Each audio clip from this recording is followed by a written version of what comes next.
तो इम्प्रूवमेंट कैसे करेंगे इनके अंदर? तो अपन ने कहा था क्रॉप की वैरायटी को इम्प्रूव करेंगे। पहले क्या करेंगे कि जो वैरायटी हम ग्रो करने वाले हैं उसको करेंगे इम्प्रूव। देन हम दूसरी चीज क्या करेंगे, ईल्ड बढ़ाएंगे यानी प्रोडक्शन बढ़ाएंगे। कि मैक्रो एलिमेंट्स वे एलिमेंट्स हैं, वो सब्सटेंसेस हैं जो बॉडी को ज्यादा क्वांटिटी में रिक्वायर्ड होते हैं, मतलब बॉडी में ज्यादा बनते नहीं है, बॉडी को ज्यादा रिक्वायर्ड होंगे, रिक्वायरमेंट ज्यादा होगी बॉडी में। इसके अलावा एक चीज और मैं इंक्लूड करूं तो here will be resistivity develop करवाते। Fertilizers are chemicals which is used for weedicide, pesticide. Weeds यानी जो प्लांट्स अपने लिए जरूरी नहीं है लेकिन वो ग्रो कर जाते हैं वहां पे, जैसे कि पार्थेनियम जिसको बोलते हैं गाजर घास।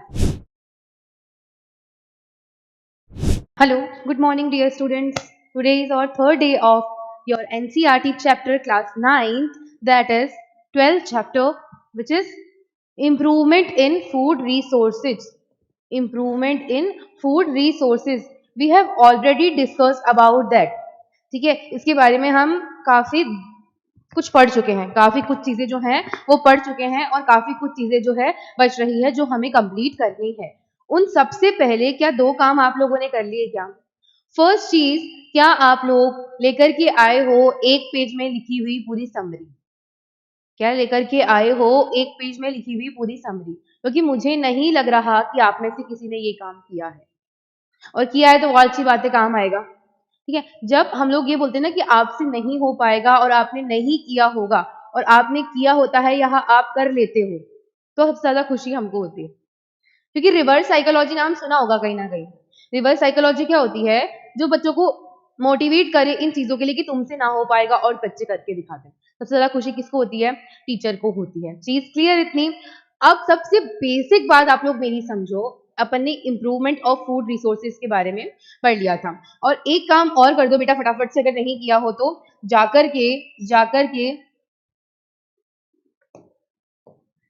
के चैनल को लाइक शेयर एंड सब्सक्राइब करना नहीं भूलना है। क्या करना है? चैनल को लाइक शेयर एंड सब्सक्राइब करना नहीं भूलना है, ताकि लोगों का भी भला हो जाए। समझ रहे हो? समझ रहे हो क्या? आई होप समझ रहे होंगे। ठीक है, तो इम्प्रूवमेंट इन फूड रिसोर्सेज में हमने क्या क्या देख लिया?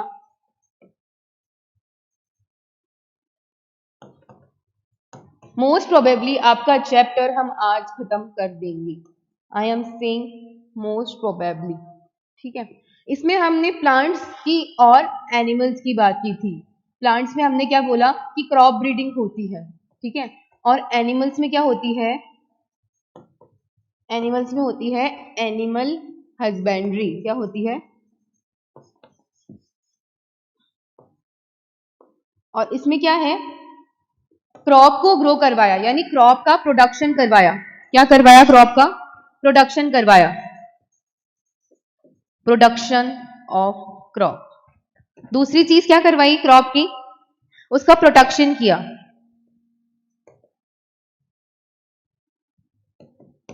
ठीक है, प्रोडक्शन मैनेजमेंट, उसका ईल्ड बढ़ाना, और उसके अलावा क्या करना? उसका प्रोटेक्शन करना। चीजें यहां तक क्लियर? कोई दिक्कत कोई परेशानी हो तो अभी बोल देना, फिर हम आगे बढ़ जाएंगे, फिर आपको दिक्कतें आने लगेगी। तो होता क्या है बच्चों, एनिमल हस्बेंड्री की अगर हम बात करते हैं तो हमने 4 टाइप की पढ़ी थी specially, I guess, that is poultry farming, that is dairy farming, that is what apiculture, and that is fisheries. I guess हमने एपीकल्चर और fisheries, we have discuss all things about that. देख लो एक बार।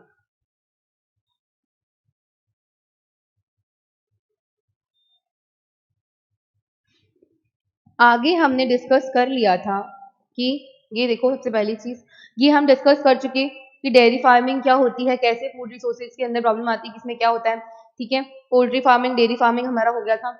Next हमने बात करी तो crop की बात करी। क्रॉप के लिए हमने क्या सॉल्यूशन निकाला था कि क्रॉप को अगर हमें कम कॉस्ट के अंदर, रिसोर्सेज लिमिटेड है लेकिन ग्रो चीजें करवानी है, तो सॉल्यूशन क्या होगा बच्चों? तो सॉल्यूशन क्या होगा?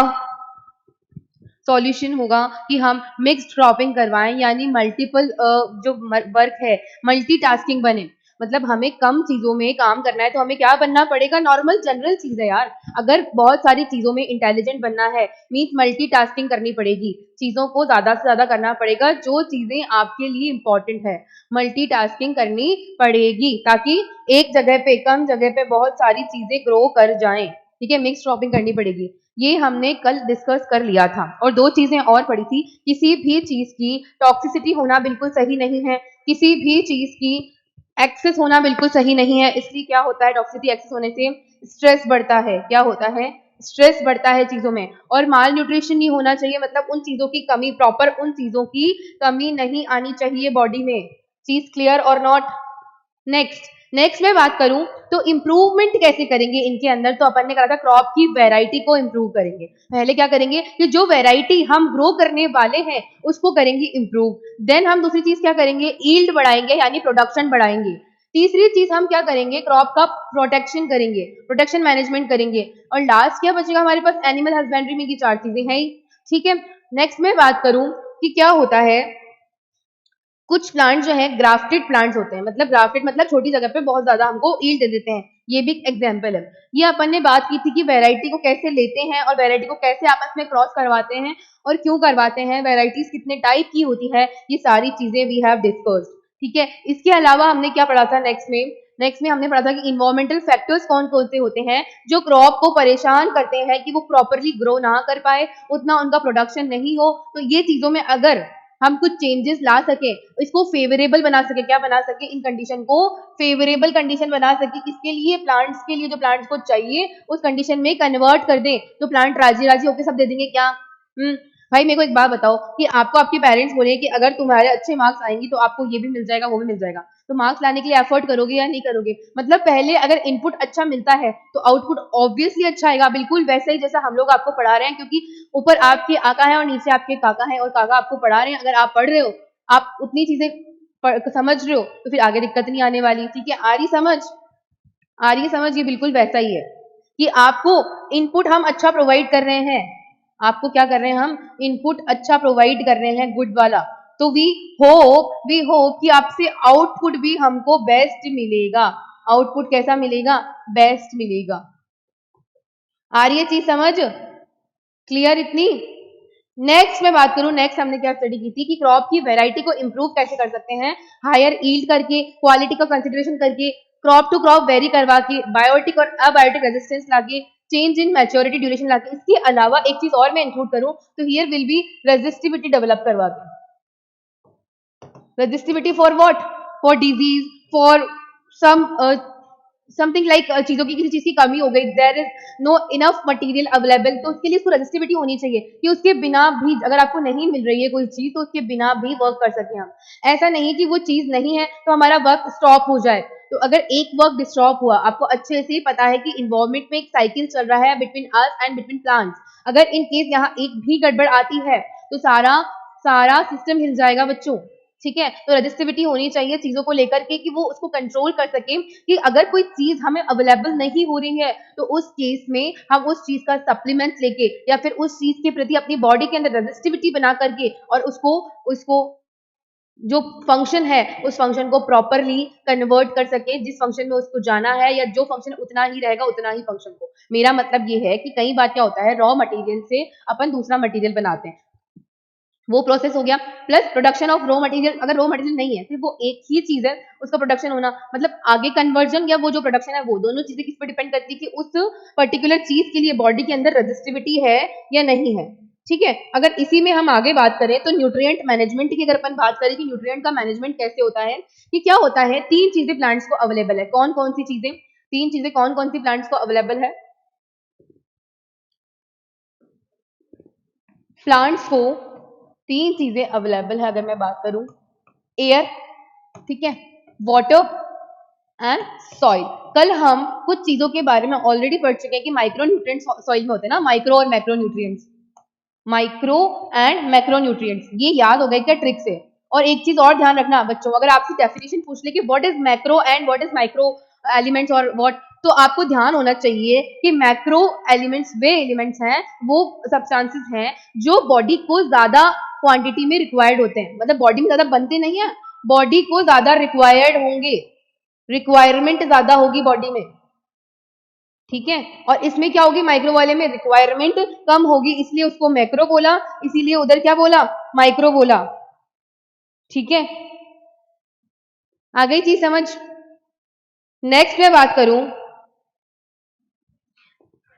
एयर, वाटर और सॉइल। एयर से प्लांट्स को क्या मिलता है, कार्बन, कार्बन प्लस ऑक्सीजन, मतलब कार्बन एंड ऑक्सीजन मिलता है। वाटर में क्या होता है, हाइड्रोजन एंड ऑक्सीजन। और बाकी चीजें किस कहां से मिलती है, सॉइल से, in the form of micro and macro nutrients. ये प्लांट्स को फर्दर ग्रो करवाने में, उनकी क्वालिटी को, उनकी क्वांटिटी को इंक्रीज करवाने के लिए इंपॉर्टेंट फिनोमिना के रूप में काम करते हैं, ठीक है। तो इनकी क्वांटिटी जो है वो क्वांटिटी अलग अलग होने की वजह से, मतलब इनकी रिक्वायरमेंट क्वांटिटी अलग अलग होने की वजह से फर्दर डिवाइड किया है, क्लासिफाई किया, which is micro and which is macro nutrients. चीज क्लियर यहाँ तक कोई दिक्कत।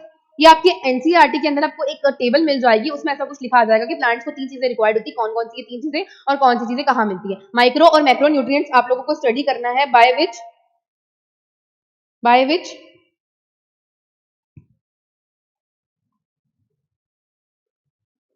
आ गई चीज कि क्या होना है, उसमें माइक्रो और मैक्रो न्यूट्रिएंट्स अवेलेबल होने जिससे हमें न्यूट्रिशन मिल सके। उस आपकी एनसीईआरटी के टेबल में ये चीज दी हुई है, ठीक है। नेक्स्ट हमने बात कर ली थी न्यूट्रिएंट में ही, already we have discuss about green manure and fertilizers. What, green manure and fertilizers, कि अपन को प्लांट्स को क्या चीजें चाहिए होती है, 2 चीजें, ग्रीन मैन्योर कहाँ से मिलती है और कंपोस्टिंग कहाँ से मिलती है, फर्टिलाइजर्स क्या होते हैं। Fertilisers are chemicals which is use for weedicide, pesticide, weeds यानी जो प्लांट्स अपने लिए जरूरी नहीं है लेकिन वो ग्रो कर जाते हैं वहां पे, जैसे कि पार्थेनियम जिसको बोलते हैं गाजर घास, ठीक है। ऐसे प्लांट्स क्या होते हैं जगह जगह पे ग्रो कर जाते हैं, आप लोगों को मिल भी जाएंगे रेनी सीजन में। आपको कई बार गार्डन वगैरह में जाते हैं तो पैरों में खुजली उजली होती है, इचिंग सी होती है, इरिटेशन होते हैं। तो इरिटेशन क्यों होते हैं, क्योंकि वो जो पार्थेनियम है उसकी जो पोलन्स है वो कई बार सांस की प्रॉब्लम, खुजली वाली प्रॉब्लम, ये चीजें कर देते हैं, या और भी पोलन्स है जो कर देते हैं दिक्कत, तो वो वीडीसाइड और पेस्टिसाइड के लिए उसको यूज करते हैं। चीज क्लियर यहाँ तक, कोई दिक्कत तो नहीं है ना।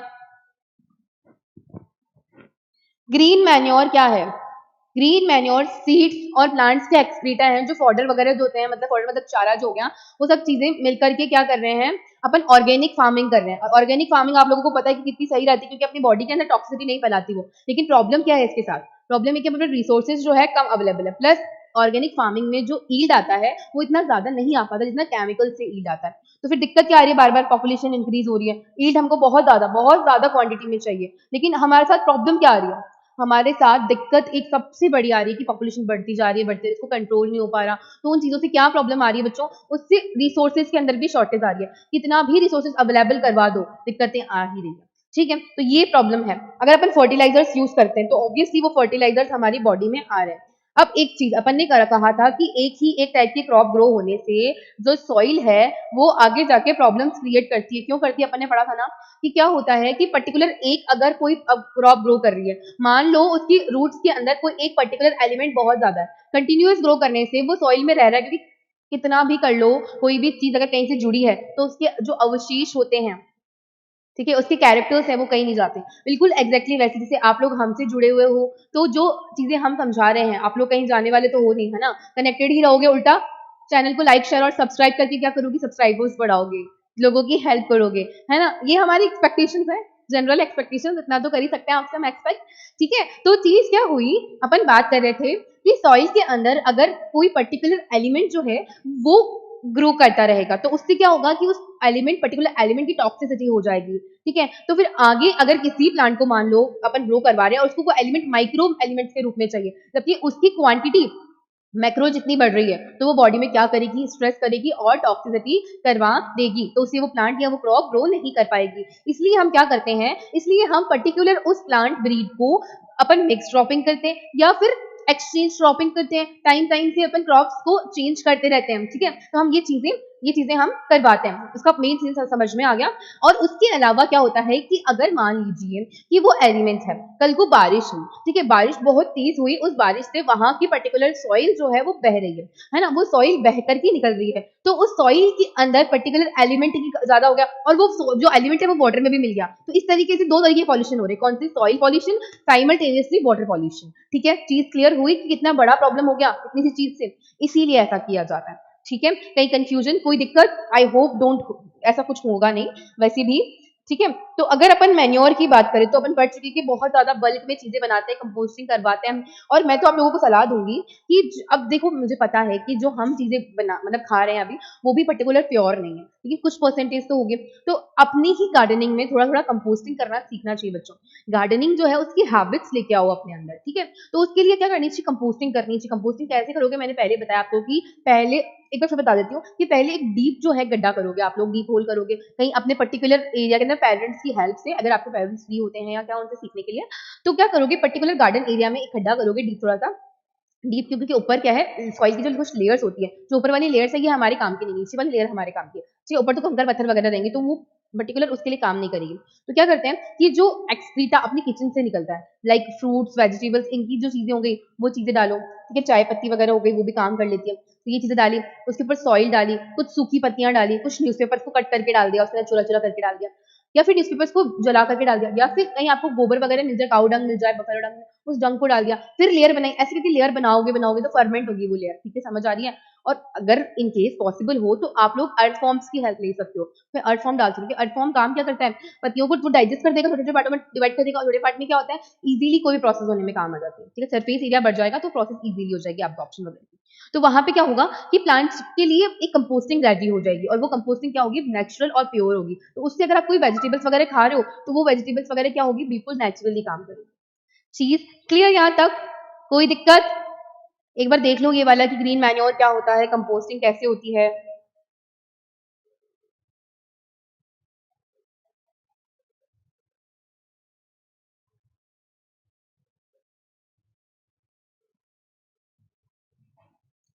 बच्चों नेक्स्ट मैं बात करूं कि अगर किसी पर्टिकुलर एलिमेंट की बहुत ज्यादा एक्सेस हो गई है, जैसे कि फर्टिलाइजर अपन यूज कर रहे हैं, ठीक है। तो फर्टिलाइजर्स करते क्या है एक्चुअली, फर्टिलाइजर्स हमारा ईल्ड तो बढ़ा रहे हैं, ठीक है, अच्छे फॉर्मेटिंग में काम कर रहे हैं, लेकिन सबसे बड़ी चीज की टॉक्सिक हो रहे हैं। कैसे हो रहे हैं कि वो केमिकल्स का लॉन्ग टर्म यूज होने से वो बॉडी के अंदर दिक्कतें क्रिएट कर रहे हैं, क्योंकि हम फर्टिलाइजर्स का क्या कर रहे हैं, लॉन्ग टर्म यूज कर रहे हैं। भाई थोड़े टाइम के लिए यूज किया तो मान लीजिए ईल्ड के लिए किया, लेकिन एक बार अगर फार्मर्स को थोड़े से फर्टिलाइजर्स में मेनली कंपोनेंट्स क्या होते हैं, एनपीके, ठीक है, एनपीके होते हैं, मतलब एन मतलब नाइट्रोजन, एपी मतलब फॉस्फोरस, और के मतलब पोटेशियम, ठीक है। इन तीनों का मिक्सचर या इन तीनों को आपस में कंपोनेंट्स को अलग अलग चेंजेस एक्सचेंज करके वो अकॉर्डिंग टू क्रॉप यूज करें। एक बार एक फार्मर को मान लीजिए फर्टिलाइजर दे दिया गया कि भाई ये फर्टिलाइजर है, इससे आप एक बार ग्रो कर लो, तो न्यूट्रिएंट वैल्यू तो कमी आ गई, ठीक है। लेकिन सबसे बड़ी चीज क्या, ईल्ड बहुत ज्यादा मिला। आप मुझे एक बार बताओ कि मैंने एक इतने से एरिया के अंदर ग्रो किया और मुझे यहीं पे 4-5 किलो फसल मुझे मिल रही है, किसकी, गेहूं की या किसी मिलेट की, मान लो बाजरा वगैरह की, और एक चीज मैं बड़ी लेवल पे ग्रो कर रही हूँ और फिर भी मुझे उतना ही प्रोडक्शन मिल रहा है, ठीक है। पर वो मेरी ऑर्गेनिक फार्मिंग है, ये मैं फर्टिलाइजर यूज कर रही हूँ। तो फार्मर्स क्या देखते हैं, अपना फायदा देखते हैं कि हमको उससे क्या मिलना है, हमको उससे ज्यादा बेनिफिट्स मिलना है, तो उस बेनिफिट्स के चक्कर में सारा गोबर हो जाता है। आ रही है समझ कि क्या हुआ, कि बेनिफिट्स उनको मिल रहा है, तो उस बेनिफिट्स के चक्कर में उन्होंने क्या करा, पूरा सिस्टम बर्बाद कर देती है। फर्टिलाइजर क्या होंगे फिर बाद में आगे आपकी बॉडी में जाएंगे, आपकी बॉडी से एक्सक्रीटा में आएंगे, एक्सक्रीटा तो जो ऑर्गेनिज्म जो एक्सक्रीटा में मतलब एक्सक्रीटा के अंदर ग्रो करते हैं बैक्टीरिया वगैरह, वो ग्रो करेंगे, फिर वो वाले बैक्टीरिया जो है वो डायरेक्टली इंटरनली प्लांट्स पे डेवलप रहेंगे, तो वो कुल मिला के एनवायरमेंट में चीज वापस आ रही है। अगर हम फर्टिलाइजर दे रहे हैं तो वो साइक्लिंग होकर कहाँ आ रही है, वापस आपके एनवायरमेंट में आ रही है। ये बिल्कुल वैसा जैसा कर्मा होता है, कर्म जो करोगे वो वापस आएगा, ठीक है। बहुत आध्यात्मिक बात हो गई माम ये तो।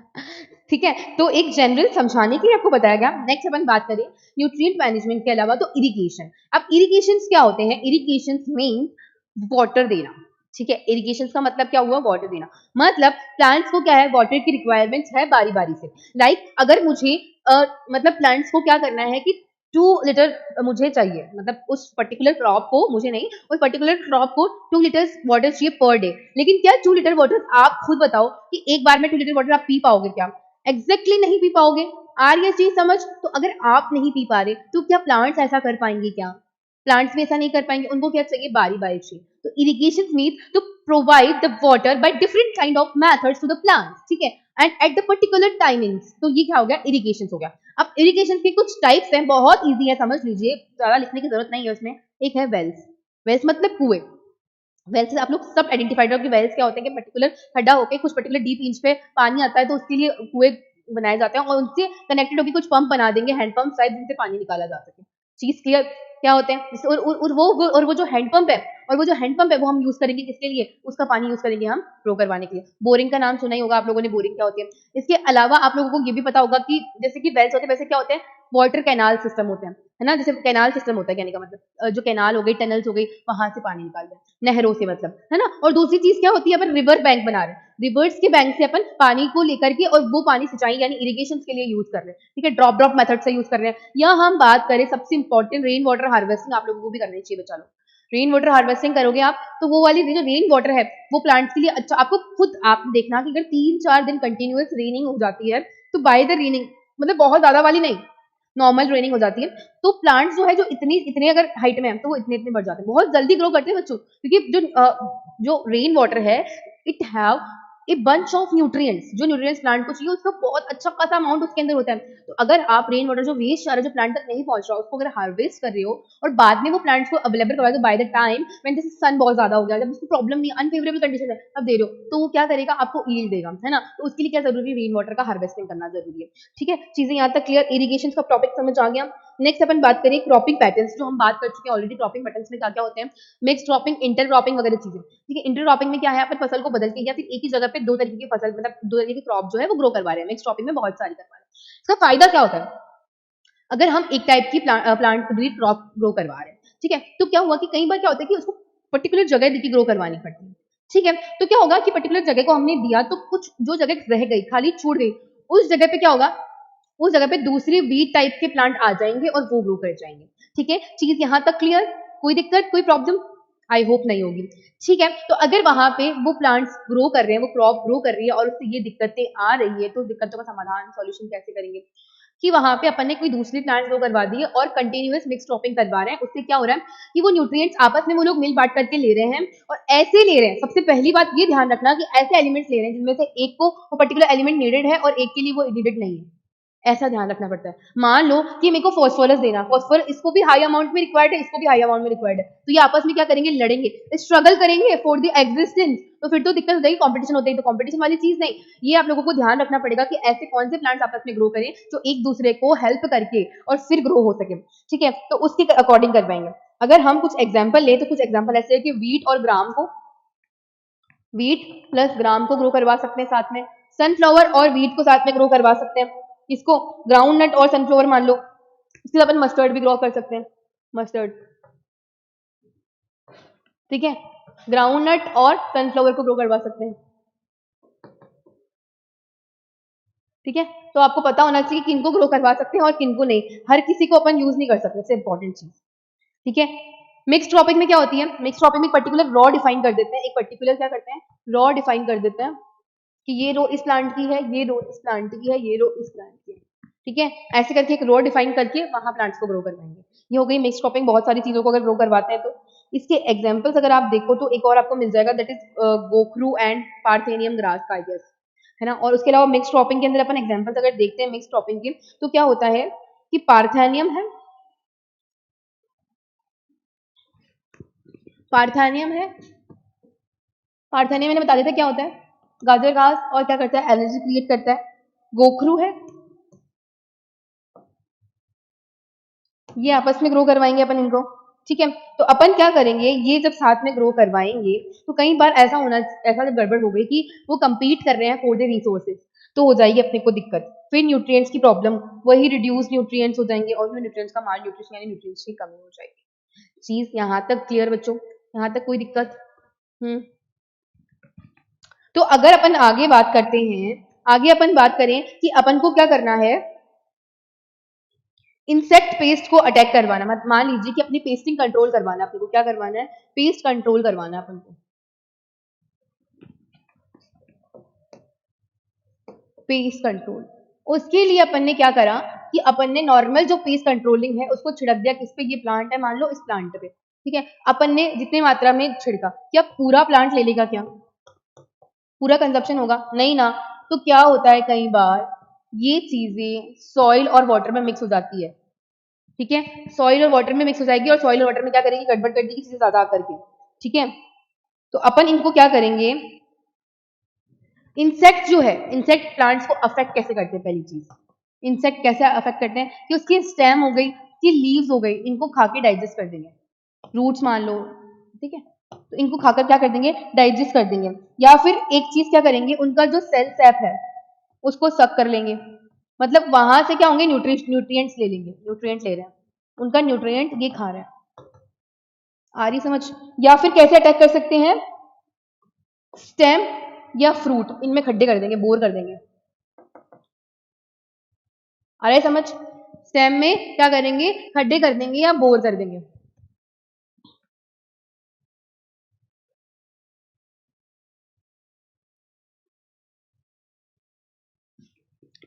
ये सारी चीजें हो गई आपकी। इसके बाद अपन बात करें तो प्रोडक्शन के अंदर आएगा कि प्रोडक्शन को इंक्रीज करवाने के लिए हम क्या करते हैं। प्रोडक्शन को इंक्रीज करवाने के लिए कुछ मिलेट्स वगैरह हो गए, इन सबको मिलाकर के, मिलेट हो गए, व्हीट हो गए, इनको मिलाकर क्या करेंगे, और भी चीजें जो भी है एक्स वाई जेड, उनको मिला के मिक्स क्रॉपिंग करवा देंगे, तो सेम जगह पे बहुत सारी चीजें ग्रो कर जाएगी। ठीक है, सेम जगह पे क्या होगी, बहुत सारी चीजें ग्रो कर जाएगी। और लास्ट अगर मैं फाइनल बात करूं तो फाइनल क्या होता है, स्टोरेज ऑफ ग्रेन्स। ठीक है, स्टोरेज ऑफ ग्रेन्स, ये यहां तक प्लांट की बात होगी। नेक्स्ट मैं बात करूं एनिमल हस्बेंड्री की, तो एनिमल हस्बेंड्री के अंदर आप पहली चीज देखोगे डेयरी फार्मिंग। ठीक है, अगर मैं बात करूं किसकी, डेयरी फार्मिंग की, तो डेयरी फार्मिंग में होता क्या है, डेयरी फार्मिंग में मिल्क अपन को मिलेगा मेनली, और मिल्क से हम और फर्दर चीजें बनाएंगे। ठीक है, तो उसके लिए चीज जरूरी क्या, जो हम कैटल्स ले रहे हैं डेयरी फार्मिंग में, अगर अपन कैटल जो ले रहे हैं वो कैटल्स कैसी होनी चाहिए कि उसके अंदर रजिस्टिविटी क्या होनी चाहिए, हाई होनी चाहिए, ईल्ड क्या होना चाहिए, ईल्ड हाई दे वो। ठीक है, ईल्ड हाई दे, रजिस्टिविटी उसकी हाई हो। तो और क्या चीजें होनी चाहिए, और ईल्ड हो गई, क्वालिटी वाइज अच्छी होनी चाहिए, क्वालिटी इंप्रूव्ड होनी चाहिए, मतलब उसमें न्यूट्रिएंट वैल्यूज भी होनी चाहिए। ठीक है, अब इस चीज के लिए बेसिक रिक्वायरमेंट क्या है, या तो ये चीजें एक ही ऑर्गेनिज्म में हो, जो कि पॉसिबल नहीं है। इसके लिए हम क्या करवाते हैं, इसके लिए हम करवाते हैं आउट ब्रीडिंग। ठीक है, आउट ब्रीडिंग इंटर ब्रीडिंग का एक टाइप है, जिसमें हमने पढ़ा था कि 4 to 6 जनरेशन जो है वो सेम नहीं होती है और फिर करवाते हैं, तो वो इंटर ब्रीडिंग होती है। ठीक है, इंटर ब्रीडिंग का टाइप है। तो एक जो जर्सी काऊ है, एग्जाम्पल इसमें और भी होंगे, आपकी एनसीईआरटी में आप लोग पढ़ोगे, जर्सी काऊ है, और एक एग्जाम्पल है मान लीजिए कोई इंडियन काऊ। ठीक है, इनका आपस में मैं क्रॉस करवाऊंगी, लेबोरेटरी के अंदर मैं क्रॉस करवाऊंगी अगर इनका,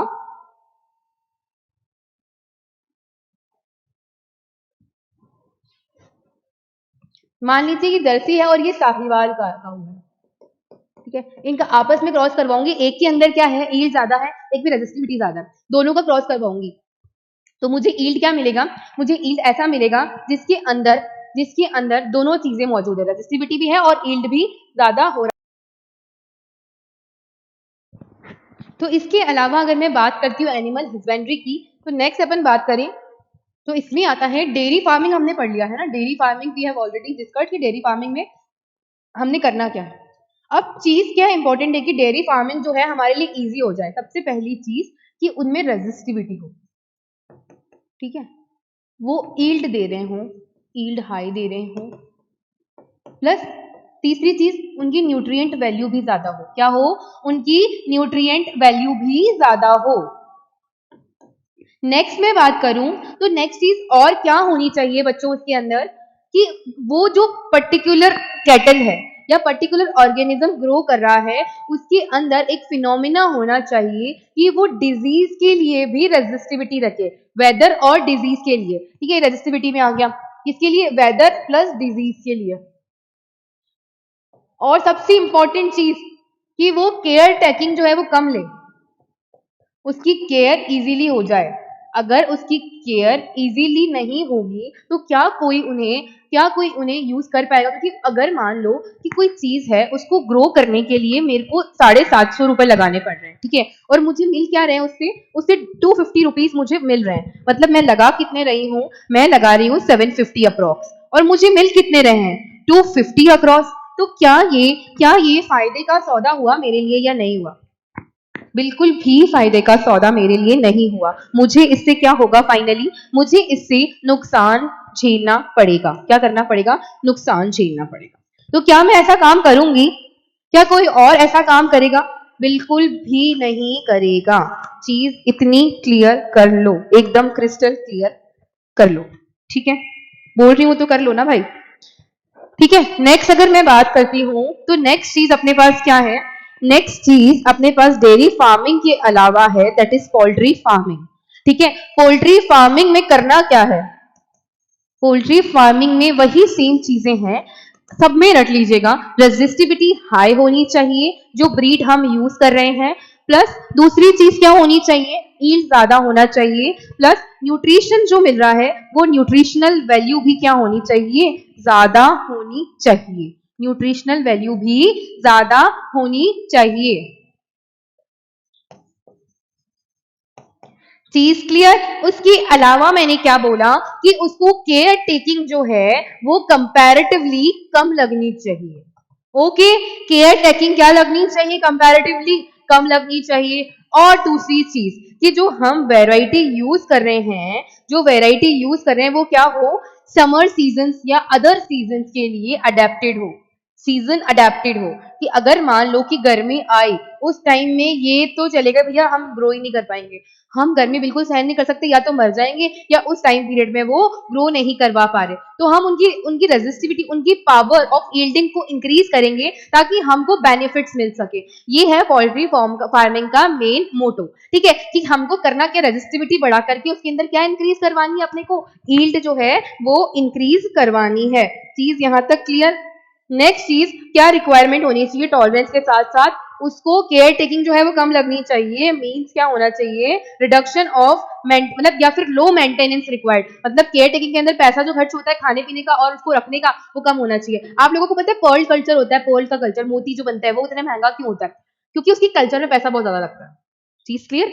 कि चीजें महंगी क्यों होती है, क्योंकि उसको ग्रो करने में, उसको लेकर आने में पैसा ज्यादा लगेगा, तो वो चीजें महंगी होगी। ठीक है, उसको कॉस्टिंग ज्यादा लगेगी, तो वो टॉलरेंस होनी चाहिए। ठीक है, और दूसरी चीज कि उनकी साइज जो है बहुत ज्यादा बड़ी बड़ी नहीं होनी चाहिए, नॉर्मल होनी चाहिए, ताकि वो उससे क्या हो सके कि कम जगह घेरे, कम जगह में ज्यादा हमको एग प्रोडक्ट करके दे या एग चीजें करे, मतलब चीज छोटी हो लेकिन उसकी न्यूट्रिशनल वैल्यू बहुत ज्यादा हो। मुझे एक बात बताओ, अगर मैं बात करूं कि 1 kg रुई, ठीक है, 1 kg रुई गीली नहीं, सूखी नॉर्मल होती है 1 kg रुई, ठीक है, या फिर 1 kg गेहूं की मैं बात करूं, गेहूं इतना होगा और रुई कितनी ज्यादा होगी 1 किलोग्राम। चीज समझ आ रही है, जगह कितनी घेरेगी वो मतलब बात अलग है कि रुई जो है वो एक साथ कंसाइज करके जगह कम कर लेते हैं, वो चीज अलग है, पर एक नॉर्मल अगर चीज की बात करो तो यही चीज क्या होगी, यही चीज अपनी काम करेगी यहाँ पे पोल्ट्री फार्मिंग के अंदर। ठीक है, इसके लिए करना क्या है, वही अपन ने क्या बात करी पहले कि दो फोल्स को आपस में क्रॉस करवा रहे हैं, कब, बैक्टीरियल फंगल ये इन्फेक्शन के लिए रेजिस्टिविटी को ग्रो करवाना है हमको।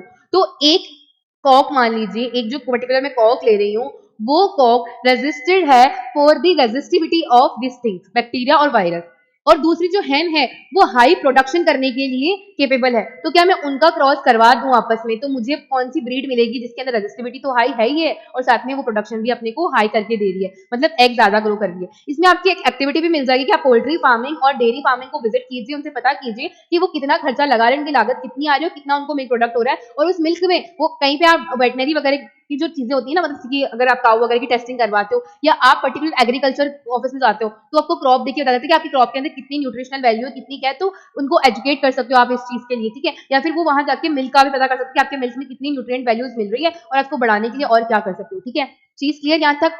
तो अगर अपन बात कर रहे हैं इधर पोल्ट्री फार्मिंग की, तो वही चीज है कि डिजीज के लिए अपन को रिड्यूस कर, मतलब डिजीज के लिए वो रिडक्शन होना चाहिए और ईल्ड क्या होनी चाहिए उनकी, बहुत ज्यादा होनी चाहिए।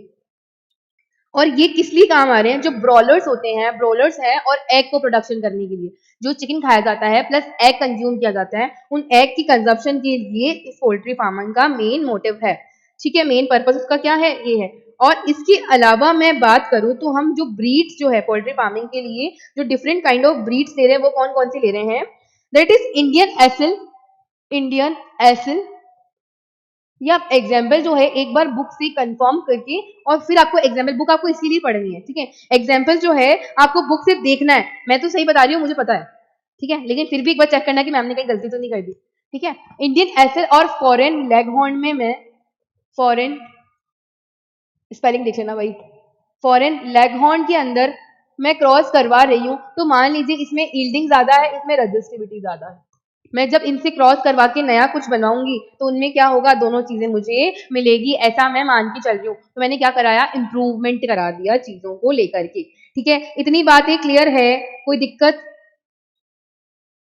और एक और चीज ध्यान रखना कि पोल्ट्री फार्मिंग में हम ड्रॉ वेराइटीज को ग्रो करवाते हैं और ये देखते हैं कि ज्यादा से ज्यादा ईल्ड दे सकें। ठीक है, और उनकी क्या होगी, कॉमर्शियल प्रोडक्शन को हम उसको कॉमर्शियल प्रोडक्शन को हम इंक्रीज करवाएंगे ड्रॉ ऑफ कंडीशन बना के, ठीक है, ताकि उनकी जो डाइट सप्लाई में हम उनको दे रहे हैं ना, तो उससे न्यूट्रिएंट वैल्यू भी हाई मिले प्लस प्रोडक्शन भी हमको क्या मिले, हाई मिले, ठीक है। नेक्स्ट अपन बात करें फिश प्रोडक्शन, ठीक है। फिश प्रोडक्शन की बात करें तो फिश प्रोडक्शन में क्या होता है,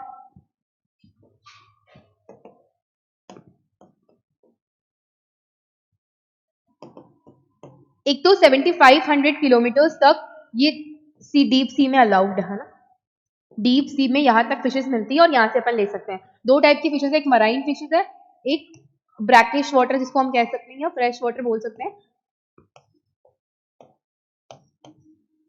इसका मेन एग्जाम्पल रहता है पॉम्फ्रेट फिश, और भी एग्जाम्पल्स है आपके एनसीईआरटी में। एग्जाम्पल्स अपन को लिखना है शायद एक मैकेरल करके कुछ भी होगा, आई गेस मैकेरल फिश होगी, ठीक है। और भी जो एग्जाम्पल अगर आपको मिल रहे हैं तो वो एग्जाम्पल आप जगह छोड़ के वहां लिखोगे, ठीक है। मराइन फिशेस कौन सी होगी, जो मराइन वाटर के अंदर यानी खारे पानी के अंदर डीप सीज में मिलेंगी, ठीक है। और दूसरी चीज एक और कौन सी चीज हो गई अपने पास, एक तो अब हो गई अपने पास मराइन वाटर, एक ब्रैकिश वाटर या फ्रेश वाटर में ग्रो करने वाली। अब एक चीज और ध्यान रखना कि पीसी कल्चर मतलब फिश कल्चर होता है, लेकिन एक चीज एक टर्म है that is aqua culture. Main important क्या है, एक्वा कल्चर, मतलब इसमें क्या है, पानी में होने वाले जो ऑर्गेनिजम्स हैं जो हमें कुछ कॉमर्शियल प्रोडक्शन करवा रहे हैं उनको हम उसमें कल्चर करवाते, जैसे पर्ल हो गया और कुछ गीज हो गया, या फिर जो चीजें हम कॉमर्शियली यूज कर रहे हैं उनको उसमें साथ में नेट के अंदर, मतलब जो नेट फेंकते हैं ना फिश पकड़ने के लिए, तो अगर वो चीजें भी आ गई तो उनका भी हम पर्टिकुलरली यूज कर रहे हैं सी के अंदर से लेकर के, ठीक है। तो उनकी इकोनॉमिकल वैल्यू भी ज्यादा होगी,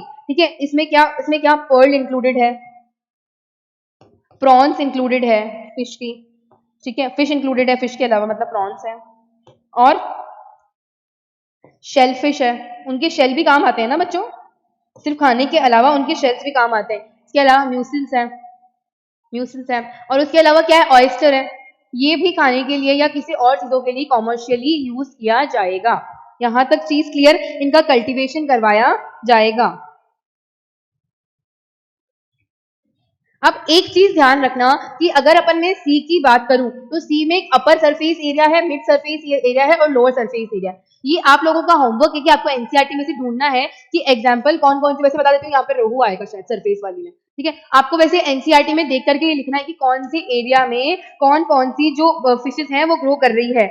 मिडिल रीजन के अंदर करती है, यहाँ आएगी सीसी, मैंने ऐसे याद किया था आपको बताती हूँ, सरफेस पे आएगी CC that is common carp, और यहाँ आएगी रोहू, ठीक है। अब नेक्स्ट वाला आपको देखना है कि कौन कौन सी फिशेस हैं जो सरफेस में, मिडिल रीजन में या डीप सी में पाई जाएगी। अब आपको पता होना चाहिए कि कोई चीज अगर कहीं पाई जा रही है दैट मींस उसको वहां की जो इन्वायरमेंट है वहां के लिए रिक्वायर्ड है, टेम्परेचर, इन्वायरमेंट और फूड जो उधर अवेलेबल है वो रिक्वायर्ड है, इसलिए वो वहां पाई जाएगी, ठीक है। ठीक है, चीज क्लियर। नेक्स्ट मैं बात करूं इनलैंड फिशरी। इनलैंड फिशरी में क्या होता है, एक पर्टिकुलर लैंड डिसाइड होता है, उस लैंड के जैसे पॉन्ड के अंदर फिश ग्रो करवाते हैं ना, पर्टिकुलर मुझे पता है कि ये दो जो फिशेस है इनको मैं लेकर आई बाहर से और इनको न्यूट्रिएंट अवेलेबल करवा के इनका प्रोडक्शन करवाया, प्रोडक्शन करवाने पे क्या होगा, इनकी यील्डिंग बढ़ेगी और मुझे पर्टिकुलर जो वाली फिश चाहिए वही वाली फिश मैं ग्रो करवा रही हूँ, मतलब जो वैरायटी ऑफ फिश मुझे चाहिए मैं सेम वैरायटी ऑफ फिश को ग्रो करवा रही हूँ। चीज क्लियर, ये हो गया इनलैंड फिशरी। लास्ट अपने पास बचता है दैट इज एपीकल्चर या बी कीपिंग, एपीकल्चर या बी कीपिंग।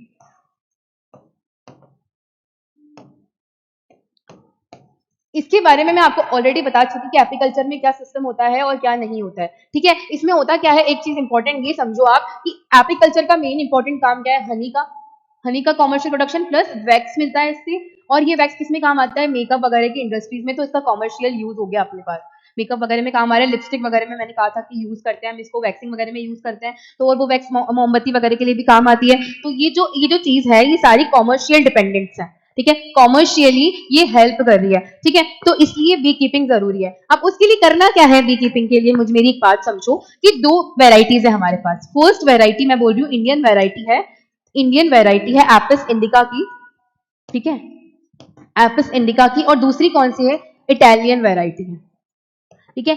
एक इंडियन वेराइटी, एक इटालियन वेराइटी, दोनों के अंदर अपनी अपनी एक पर्टिकुलर वेराइटी होगी, इसका नाम है सेरेना करके, एपिस सेरेना इंडिका, ठीक है, इंडियन वेराइटी है। और उसको इटालियन वाली वेराइटी से अगर वो दोनों आपस में अपन अपन को मतलब कलेक्शन करवाएं तो क्या होता है कि एक जो है कॉमर्शियली जो है यूज आ रही है हनी प्रोडक्शन के लिए, ठीक है। और इटालियन बीज जो है उनकी कैपेसिटी कलेक्शन की बहुत हाई है, ये प्रोडक्शन अच्छा कर रही है और इनकी कलेक्शन कैपेसिटी हाई है, तो इनको आपस में लेंगे तो प्रोडक्शन भी हाई मिलेगा, कलेक्शन जल्दी होगा, निकाल मतलब प्रोडक्शन मतलब कलेक्शन मतलब क्या, पोलन लेकर आए, पोलन जो जूस है वो लेकर के आए और फिर वो कलेक्शन होगा, लेकिन उसको कलेक्शन करके और उसको प्रोडक्शन करना ये दूसरा वाला काम कर रहा है। तो अपन को कुल मिला के करना क्या, बेस्ट वैरायटी को लेनी है, उसको ग्रो करवाना है और अपने को करना क्या है कि एक अच्छी क्वांटिटी में अपन को प्रोडक्शन करवाना है। तो उसके लिए बेसिक चीज क्या है, उसके लिए बेसिक ये है कि अगर अपन मान लो कि एक पर्टिकुलर फार्म के अंदर सारी चीजें करवा रहे हैं, मतलब वहीं पे क्या हो रहा है, पर्टिकुलर फार्म पे एक तो पर्टिकुलर फार्म पे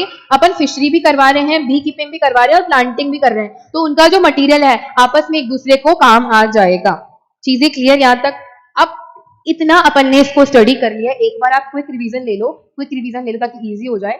फर्स्ट अपन ने बात की थी इंप्रूवमेंट कैसे फूड और एनिमल्स की, ठीक है। नेक्स्ट अपन ने बात की किसकी, improvement in crop and plant animal husbandry वगैरह कैसे होती है। नेक्स्ट अपन ने बात की कि क्रॉप पे इंप्रूवमेंट या इन चीजों में इंप्रूवमेंट कैसे करते हैं, क्वालिटी फूड क्वालिटी क्वांटिटी को मैनेजमेंट कैसे करते हैं, मल्टीपर्पजिंग वर्क कैसे होता है, सब चीजें हम लोग स्टडी कर चुके हैं। नेक्स्ट मैं बात करूं improvement in crop animal husbandry कैसे कर रहे हैं हम। नेक्स्ट अपन ने क्या बात करी, क्रॉप और क्रॉप की वेराइटीज कैसी होती है। उसके बाद अगर मैं बात करूं तो इन्वायरमेंटल फैक्टर्स कौन कौन से काम करते हैं और इनपुट और आउटपुट कैसा होना चाहिए। नेक्स्ट बात करो क्रॉप की जो वेराइटी है उसको कैसे इंप्रूव करते हैं, इन चीजों से इंप्रूव करा जाता है। और सॉइल के अंदर न्यूट्रिएंट कौन कौन से होते हैं, क्यों जरूरी है, और माइक्रो और मैक्रो न्यूट्रिएंट्स क्या होते हैं। और हमने स्टडी किया कि क्या होता है कि सनलाइट है, फॉडर है, फर्टिलाइजर है, इनमें डिफरेंस क्या, सनलाइट का इफेक्ट क्या पड़ता है, क्रॉप की वैरायटी क्या है, कैसे काम करती है, ठीक है, क्यों जरूरी है वैरायटी को चेंज करना, ये तीन चीजें याद हो जाएगी ना। क्रॉप की वैरायटी, प्रोडक्शन और प्रोटेक्शन, उसके लिए क्या क्या वर्क कर रहा है, एनिमल हस्बेंड्री में कौन कौन सी चीजें हैं, क्यों काम करनी है। नेक्स्ट अपन बात करें कि प्लांट में क्या चीजें होती है, क्यों रिक्वायरमेंट है। एनिमल ब्रीडिंग अपन ने बात कर ली थी। नेक्स्ट पेस्ट कंट्रोल क्या होता है, इसके बाद क्या है एनिमल हस्बेंड्री, इसके बाद क्या है डेयरी फार्मिंग, और नेक्स्ट क्या है पोल्ट्री फार्मिंग। पोल्ट्री फार्मिंग के बाद फिश प्रोडक्शन, एक्वाकल्चर हम लोगों ने पढ़ लिया। उसका नेक्स्ट क्या है अपने पास, नेक्स्ट क्या है एपीकल्चर हो गया। सो बच्चों ये आपका एनसीईआरटी का चैप्टर फिनिश्ड है। सो अब आपको काम क्या करना है, एक बार क्विक रिवीजन लगाना है एनसीईआरटी पे, दोनों बार रिवीजन मैंने आपको लगवाया, इस बार ये काम आपको करना है। और सबसे इंपॉर्टेंट चीज जो वो था ना कि what we have learned, what we have learned, इसको पढ़ना है, इसमें अगर कोई नया पॉइंट मिलता है उसको नोट डाउन करना है। चीज क्लियर, फ्लो चार्ट मेथड से हो जाएगा ना। चलो बच्चों, all the very best for your studies and keep watching the videos, keep liking, sharing and subscribing the videos, क्योंकि ऊपर आपके आका हैं और नीचे आपके काका हैं। ये आपका last chapter of NCERT 12th chapter का दी एंड है, ठीक है। आप लोगों को करना क्या है, फ्लो चार्ट मेथड से पढ़ना है, एनसीईआरटी की एक बार रीडिंग लगानी है और एनसीईआरटी माता को कभी नहीं भूलना है। एनसीईआरटी की रीडिंग लगानी है, आपने क्या पढ़ा वो, और क्वेश्चन सॉल्व करने, क्वेश्चन सॉल्व हो जाएंगे। एग्जाम्पल्स को एक बार आपको पढ़ के ही लिखना है, क्योंकि ये जो चैप्टर है ये खुद पढ़ने से ज्यादा समझ आएगा। मैंने समझाया बहुत हद तक क्लियर हो गया होगा, कुछ हद तक खुद क्लियर करना है। सो बाय बच्चों and all the very best for your studies.